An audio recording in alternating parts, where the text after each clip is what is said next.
The narrow third-floor hallway was thickly silent, broken only by the low hum of fluorescent lights that flickered as if caught in an invisible breath.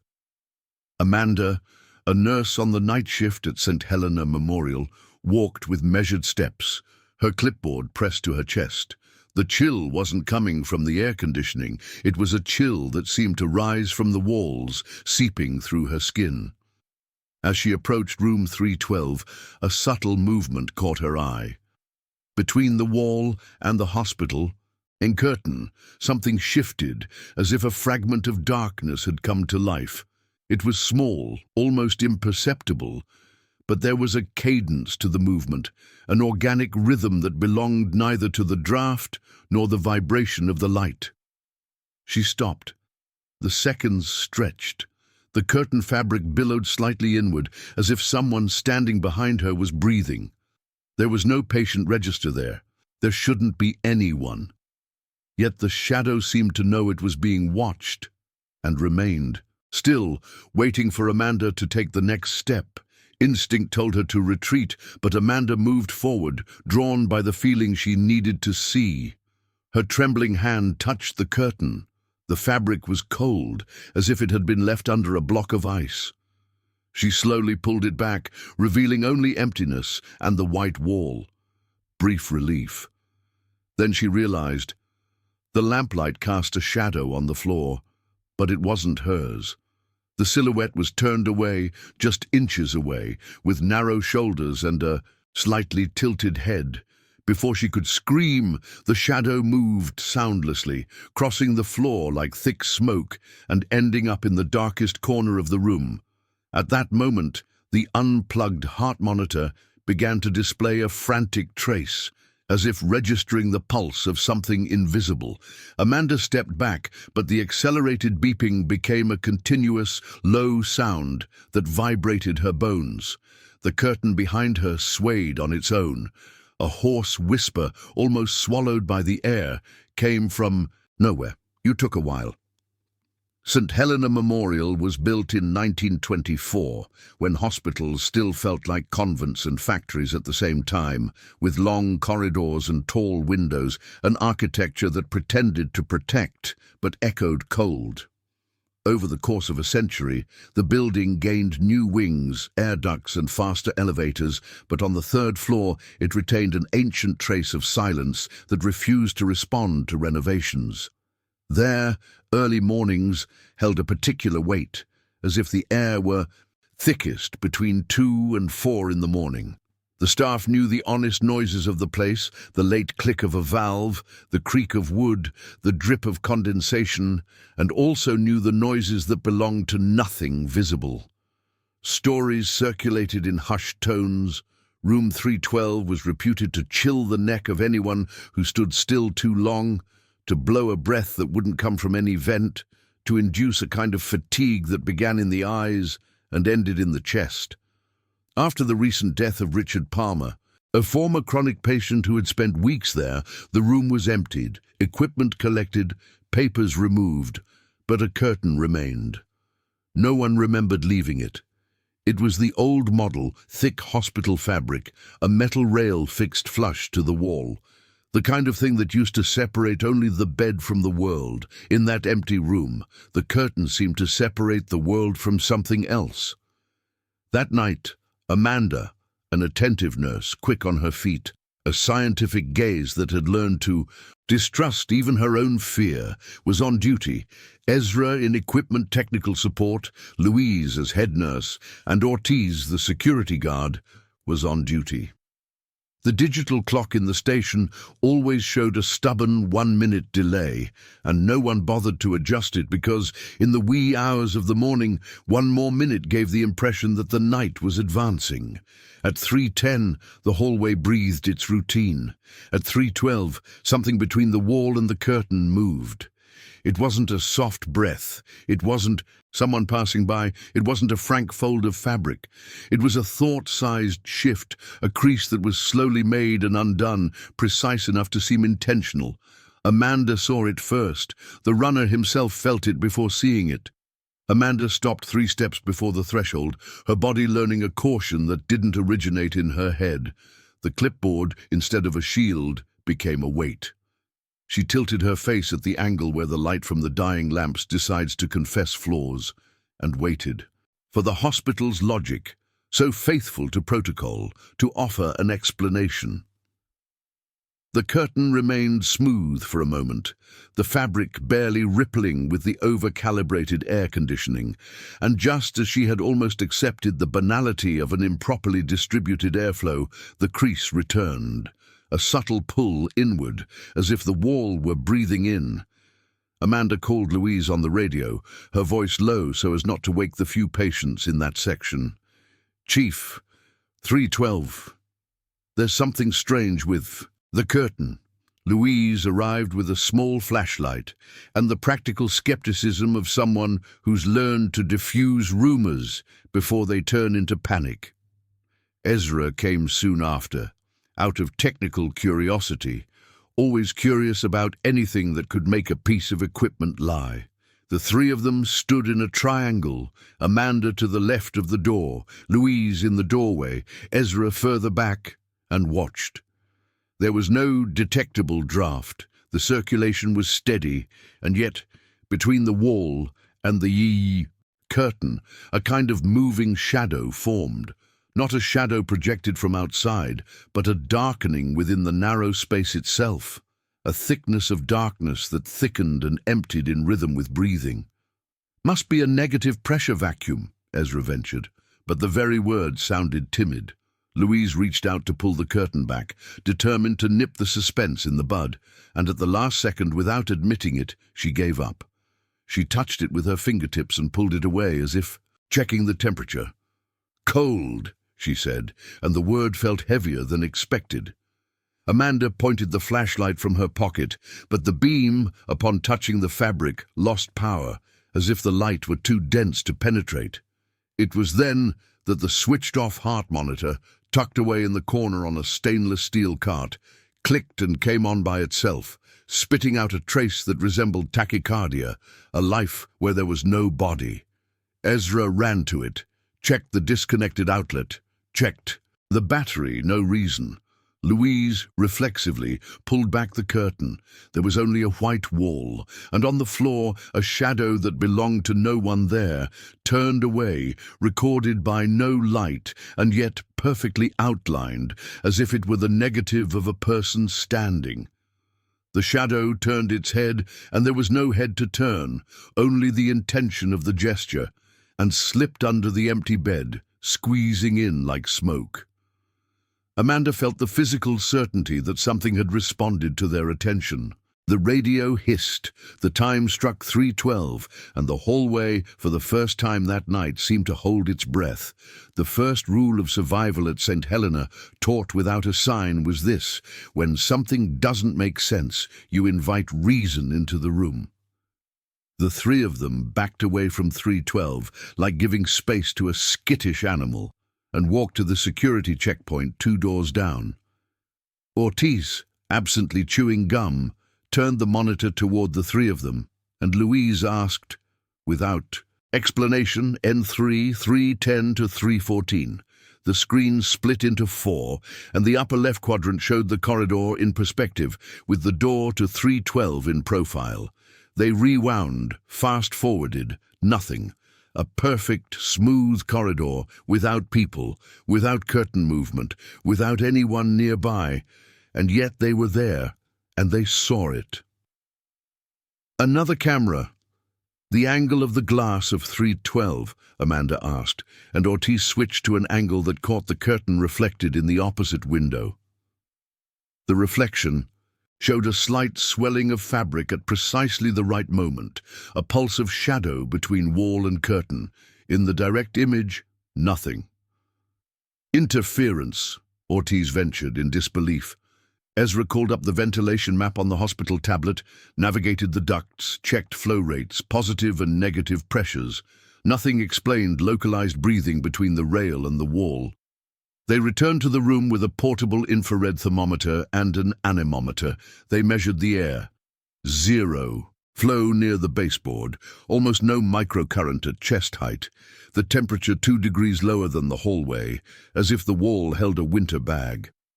If it's an old blocked duct, it could be creating a pressure difference, Ezra said, and the phrase resonated only with everyone's own care not to name what they suspected. Amanda brought her palm to the curtain as if bringing her hand to her mouth. The fabric tugged slightly, as if a sigh sucked the heat from the skin and returned a cold dampness that had nowhere to come from. "Does it smell?" Louise asked. There was a faint smell of wet metal, like the back of an old drawer, a smell that didn't belong to clean laundry or disinfectant. Ezra photographed the track and noticed something. The metal track formed a semi-arc against the wall, without the standard clearance. Someone had installed it decades ago in an unregulated manner, leaving a 2-inch gap between the fabric and the paint. A narrow throat that night felt as if it were wider on the inside. The maintenance report didn't list the curtain. "If no one installed it, why is it here?" Louise asked. No answer came. The radio, however, carried a gentle hiss, as if someone blew near the microphone and then recoiled. Ortiz called, "Everyone, the station clock is stuck at 3:12. But before continuing the story, check if you are already subscribed to the channel, because there is a new video here every day." 3:12 was just a minute, a stupid alignment between a clock and a door, until it stopped being a coincidence. Amanda asked Louise for quick access to the archived medical records. Those records no one visits in the middle of the night because they require a password and patience.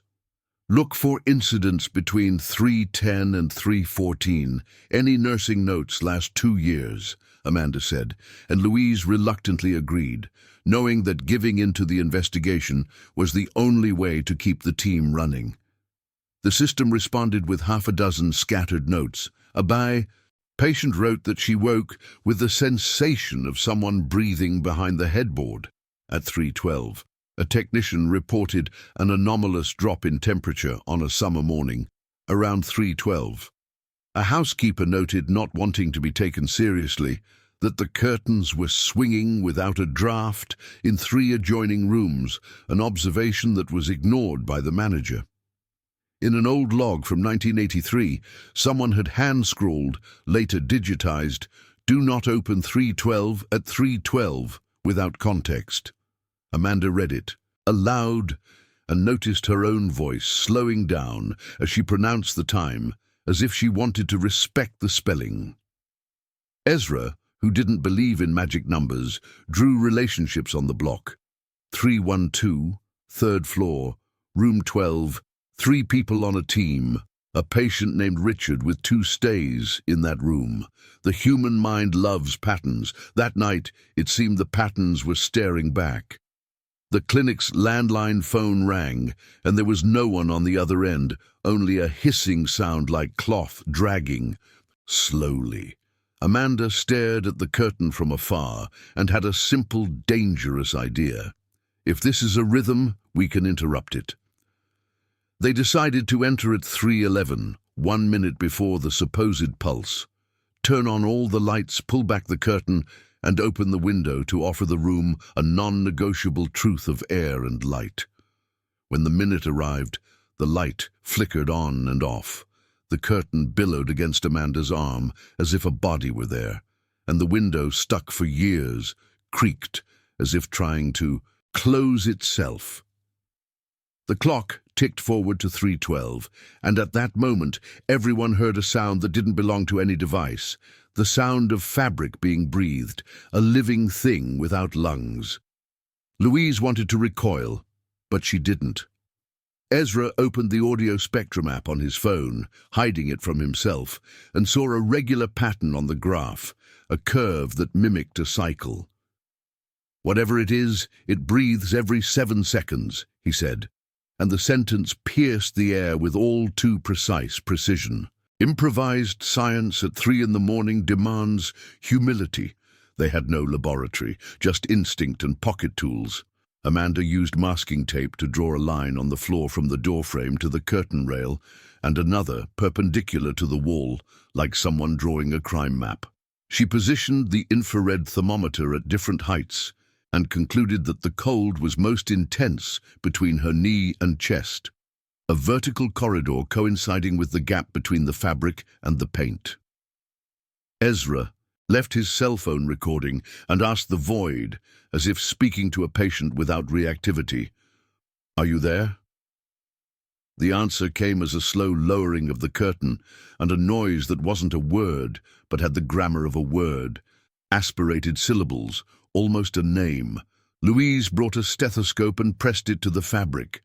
For a second, she had the distinct impression of hearing a heartbeat, but not at a human pace, a rhythm too rapid, like that of a small animal, or something too anxious to be an organism. The shadows on the floor didn't obey their bodies, peeling away and reassembling themselves at angles the fluorescent light couldn't explain. Amanda, who had been jotting down small incidents for months without the courage to connect the dots, admitted that this was the line that crossed the entire map. Different people, different nights. The same core of shadow between wall and curtain. "If your pressure, give in when I push," she said, resting her whole hand on the fabric. The curtain gently pushed back, and gentleness is the most violent way a place can say it understands you. Ezra brought out the blueprint tablet and discovered that indeed, behind that wall there had decades ago been a service area obliterated in a 1961 renovation, a plumbing inspection corridor that ended where there was now only concrete. "Or there should have been," she corrected, because the cold they felt didn't obey renovations. Ortiz, who had been in denial until then, appeared at the door, and without entering explained that 2 floors below, in orthopedics, housekeepers sometimes claimed to hear someone dragging cloth across the ceiling. It was never later than 3:15. They noted the time, noted the cold, noted the sound, and decided what no one in a hospital should decide: to stay. There's a science and a ritual to speaking with the invisible. Amanda introduced herself as if entering a room. Name, function, intention.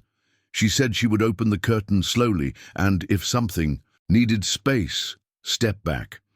Touching the fabric, she felt a thin vibration beneath her palm, like a distant string, and moisture that seemed to condense under her fingers. "Are you trapped?" she asked, and the curtain lowered 2 centimeters, stopped, and then returned. Ezra, unwilling to admit he was participating, timed it. 3 seconds in, 2 pauses, 3 seconds out. Louise asked if there was pain. The fabric didn't give. The light blinked twice, and the switched-off monitor returned a single prolonged jerk, the sound that in movies announces terror. But here it sounded like a line being pulled taut. Amanda then changed the type of question. "Do you need us to see?" The fabric tilted sideways, as if an invisible face were searching for an angle. The radio at the station crackled, with a clarity that made no sense, and Ortiz, over the radio, said that one of the basement cameras had begun recording the linen corridor on its own, where clean curtains hung like weightless bodies. "If you want to be seen, why in 312?" Amanda insisted. The breathing on the fabric quickened slightly, and a darker outline appeared at shoulder height, an impression of presence that resembled the negative of a person inside the cloth. Louise suppressed the urge to recite an Our Father learned from her American childhood and did what nurses do. She promised care. "No one will force you open," she said, and this promise, curiously, lessened the chill. For a full minute, the hospital felt almost normal, and in that minute the 3 felt the weight of having been accepted into something that, until then, had only required the language of fright. Have you ever witnessed a supernatural event? Tell us your story in the comments. The next night, the phenomenon didn't wait for 312. It began earlier, as if the conversation had left a door ajar. Amanda noticed that the hospital's reflections, glass, dimmed monitors, the polished surface of the stainless steel cart, brought about minute differences, millisecond delays between gesture and image. In the staff bathroom, a narrow mirror reflected her face, a little more serious than she felt. When she forced a smile, the image smiled too late and too late, showing a seemingly incorrect number of teeth, then corrected itself apologetically. In the glass of 312, the outline of someone standing behind the curtain reappeared as part of a reflection that moved when no one else did, and with each repetition, a body part learned. First, the head, then the hand, then the shoulders, then the step. Ezra recorded it in slow motion with his phone and saw the delay diminish night after night, as if something on the other side studied the choreography until it could execute it without needing a model.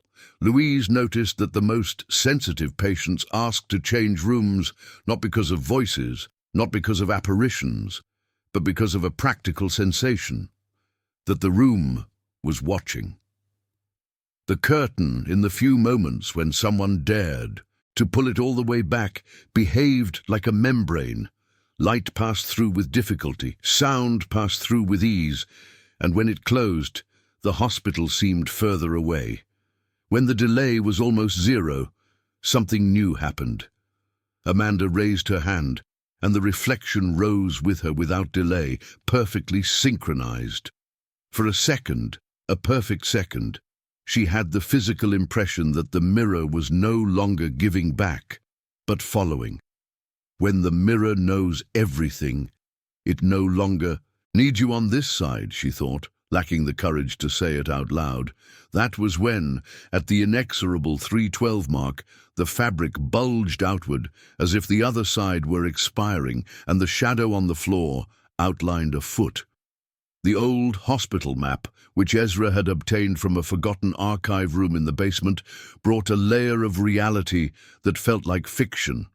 Behind the wall of 312, in the 1940s, there had been a narrow technical corridor used for access to plumbing and electrical conduits, a space large enough for a thin man to fit if he were willing to enter sideways. Renovations in 1961 sealed this corridor with plasterboard and concrete. The blueprints, however, showed that the curtain rail had been anchored to a beam belonging to the old structure, a remnant of bone glued to the new body of the building. "It's a limit," Amanda said, looking at the drawing as if reading an X-ray. "A junction between times." They decided to drill a discreet test spot, inches above the baseboard, away from any wiring, under the institutional excuse of checking for mold. The hole revealed the impossible. Instead of solid material, the drill found a space that gave back a cold draft, a breath that smelled of damp iron and over-stored cloth. The endoscopic camera showed only black, the lens failing to capture depth. Ezra, never one to admit fear, confessed something else: fascination.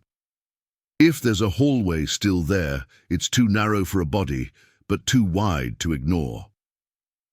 Amanda thought of something less technical and more intimate. What if it wasn't a space, but a habit of the building, a shape it maintained even after the men put up walls? Louise, more concrete, reminded her that in hospitals, what's sealed doesn't disappear. It only moves. They taped up the hole, promised to report it at the end of the shift, and knew they wouldn't. The curtain, that night, seemed content to be a boundary. The cardboard boxes in the archives held less dust than expected, and more silence. Amanda found the 2 hospitalizations of Richard Palmer, a man in his 50s, a retired factory worker, admitted for heart failure and then for stubborn pneumonia. The nursing notes described a quiet, polite patient who stared at the curtain as if gazing at a childhood window. On 3 nights, Richard pressed the call button at exactly 3:12, always unable to explain why beyond "I heard someone on the other side." In a note found among his belongings, possibly drafted and never delivered, there was a sentence: Breathing returns when someone listens together. Amanda read it like reading a secret and felt the story change. There were reports that, in the 1970s, a plumber named Harris had gotten lost in the technical corridor. A banal thing that became legend. He emerged on the other side hours later, distraught, saying that the building has its own breath. The phrase was ridiculed, but it resurfaced in coffee shop conversations for decades. 12 years ago, the hospital psychologist recorded a curious case of nocturnal anxiety in an adjacent ward, always between 3:10 and 3:14, which subsided if the patient held a curtain tightly. The past didn't explain it, but it organized the coincidences into a line too stark to be coincidence. Amanda returned to 312 with a personal commitment. If there was someone breathing on a side the world didn't recognize, she would make the world recognize it, even if only for a full minute of 312. That night's storm didn't start in the sky, it started in the walls. Before the first thunderclap, there was already a faint tremor in the hallways, making the ancient paint vibrate like an out-of-tune string. A harbinger the veterans called the building's roar. At 2:56, the wind bent the trees in the courtyard and the lobby's glass creaked. At 2:57, the rain fell as if someone had tipped a basin over the roof. At 2:58, a flash of light split the world open for a second and the lights went out in the same breath. The generator took a beat, long enough for the darkness to thicken and the emergency lights to paint everything red and amber, that fire photography hue that transforms any hospital into an evacuation scene. It was in this false interval between blackout and return that Amanda realized that 312 wasn't alone. 2 doors down, 314, and on the other side of the axis, 309, their curtains inflated and retracted in unison, as if obeying a conductor hidden within the walls. The air didn't flow, but breathed. There was no wind, only cadence. Louise, leaving a room, saw the same pattern repeat itself in the window's reflection. 3 alternating undulations reminiscent of a large chest inhaling in segments. Ortiz called on the radio, saying that in the basement, in the linen hallway, the rows of clean hanging curtains were moving in sequence, like wheat in a breeze, and that the cameras were recording on their own without manual control. Ezra, who had been running with his tablet open to the ventilation diagrams, froze at a detail. The metal track of the entire wing formed, without interruption, a continuous line that crossed rooms and pantries, turning at the corners with gentle curves. In that emergency light, this continuity was visible like an exposed vein. "It's a single system," he said, "not in the sense of maintenance, but in the sense of organism," and no one objected because the word made too much sense. The 312, true to its cruel punctuality, staged the climax at 312. The curtain inflated first at the usual point near the wall, then formed a second bulge further to the right, then a third, small one, near the baseboard, as if breaths of different sizes were trying to fit into the same fabric chest. Amanda's infrared thermometer registered 14 degrees C, a hand's breadth from the fabric, and 20 degrees C, 3 steps back. The difference, in an acclimatized hospital, was an insult to engineering. The beeping of the disconnected monitors resumed, but this time not as a hysterical alarm, a marked sequence, 2 short beats and 1 long one, pause, repetition, a signature that began to replay in empty beds as if there had suddenly been an invisible percussion lesson. In orthopedics, 2 floors below, a patient called the nurse saying that someone pulled the curtain from the inside and stayed. And when the aide opened it, there was only a sheet of cloth and a basement chill. At the station, the digital clock seemed unsure what to do with the minute. Some advanced to 3:13, and back, others stuck at 3:12, with the 2 missing a segment, resembling a broken 3. The wall clock ticked 3 times in the same place without moving its stem. The cameras showed a more disturbing phenomenon. Distances were subtly changing. The perspective of the corridor, which you recognize as if it were the blueprint of your own house, became a centimeter shorter between 310 and 312, a centimeter longer between 312 and the stairs. It wasn't zooming in, it was the building sliding, within itself, like ribs adjusting their own amplitude. "The corridor moves," Ezra said, and the sentence sounded absurd and certain, the kind of absurdity that old hospitals force you to accept because they remain standing despite it. Amanda, who had always preferred causes to effects, decided to act to protect the patients before the night decided to increase its dose. She ordered the doors whose occupants were fast asleep to be closed and opened those of the empty rooms, trying to provide a path of least resistance for the thing that was moving, a gesture of transit, like opening a window to the wind. She asked Ortiz to unlock the emergency exits as a precaution, and asked Louise to cross-reference air currents with portable fans to understand if the flow obeyed the logic of the phenomenon. The fans turned obediently, silently, but the curtains continued to breathe when they wanted to, not when told. At exactly 3:12 and 40 seconds, the moment that etched the night into everyone's bones occurred. The emergency light, reflecting off the polished floor, outlined under the 312 a pair of shins, a knee flexing as if testing to support its weight, the oblique outline of a shoulder leaning against the wall and sinking a millimeter into the paint.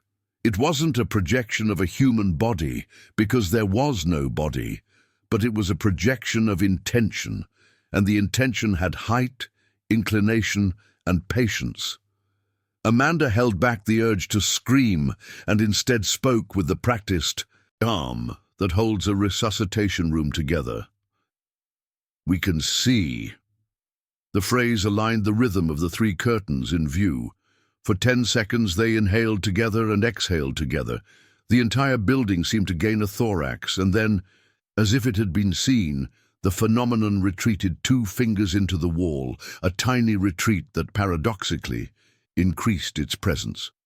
The storm outside continued its drama. A lightning strike so close it vibrated the ceiling tiles, a gust that tried to open. Stuck windows, a smell of ozone that bit the nostrils. But inside, the main story was different. Someone or something had transformed curtain rails into bronchioles and summoned us to a shared breath. When the regular lights came back on and the red color left the walls, all that remained was the low hum of the generator, the crooked outline of the 3:12-minute mark flashing here and there, and the certainty that the dawn had changed scale.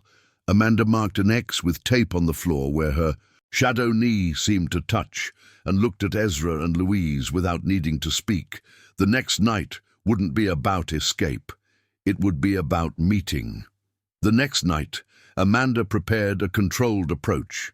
She tied a strip of gauze around her wrist and handed the other end to Louise. "If I pull hard, pull me back." Ezra positioned the camera toward the gap between the wall and the curtain. At 3:10, Amanda pressed her forehead against the cool, damp fabric. "How long have you been waiting?" she asked. The radio hissed and replied, "You took your time." She gently pulled back the curtain and felt a response from the other side, like hands molding the same space. She pushed forward, her face and arm passing through the barrier. The air on the other side was dense and made subtle sounds, taut ropes, rushing water, breathing in a 7-second rhythm. The lag in her reflexes disappeared. The shadow matched her gestures in sync. "If you need to be seen, I see you," she said. The fabric seemed to yield, accepting her presence. Louise tugged lightly at the gauze. Amanda stepped back and said, "I'm still here." The curtain fell back into position on its own, and the X of tape marked earlier on the floor was slightly displaced, as if touched by an invisible knee. In the following days, St. Helena accumulated stories that seemed to echo what they had experienced in 312. A chambermaid reported that, in the linen hallway, 3 clean curtains inflated to the rhythm of her whistling, and then remained still, A technician said his lab coat was pulled through the crack in 306, and his cell phone recorded a low, steady sound, like a calm sea. A mother in pediatrics claimed to have dreamed of someone breathing along with her while holding the curtain, and woke up feeling relieved. Ezra noticed on the cameras small distortions in perspective around 3 a.m. A retired engineer confirmed the former existence of a hallway behind 312 and recalled a plumber's saying, "The building has its own breath." New habits emerged, saying goodnight to closed curtains, asking permission before pulling the curtain, avoiding jokes about the subject. Amanda realized she was unintentionally holding the hems of clothes as she held the fabric. Louise began sleeping with the curtain half open. Ezra quietly thanked her as he passed 312. An aide, Tasha, once found the curtain plain and a circle of condensation on the floor. She returned later, leaned her forehead against the wall and asked, "Is this better?" She swore she felt the curtain lower a millimeter, like someone laughing through their nose. The idea of sealing 312 lost momentum in the face of setbacks and withdrawals. Amanda advocated keeping it. "You don't seal a border, you learn its language." It was decided that the room would remain under maintenance, and the unofficial instruction was simple. If you hear it, breathe along. If it's 312, take your time. The hospital continued its routine of quiet losses and victories, but the third floor gained its own ethos. Amanda recognized the metallic smell coming from the curtain and knew when it was reaching for her hand. Louise adjusted the lights and voice when she sensed the nervousness of the place. Ezra admitted that some problems only improve when someone is present to witness them. They asked what would happen if no one went to 312 at 312. One night, when Amanda was absent, the curtain gave a short gasp and remained smooth until the end of the minute. When she returned, the fabric sagged as usual, and she apologized. St. Helena learned that coexistence requires listening. Those who have passed by take home the souvenir of a cloth that separates and brings together. Sometimes Amanda says, "I've arrived," and receives a gentle sinking in response. Other times she passes in silence and is respected. If it's a ghost, it's the kind that keeps company. If it's a memory, it's the kind that breathes. The important thing is that in that moment, there is an encounter. As long as someone is present, what lives between the wall and the curtain will continue to be seen. Don't forget to like and subscribe to the channel so you don't miss the next videos.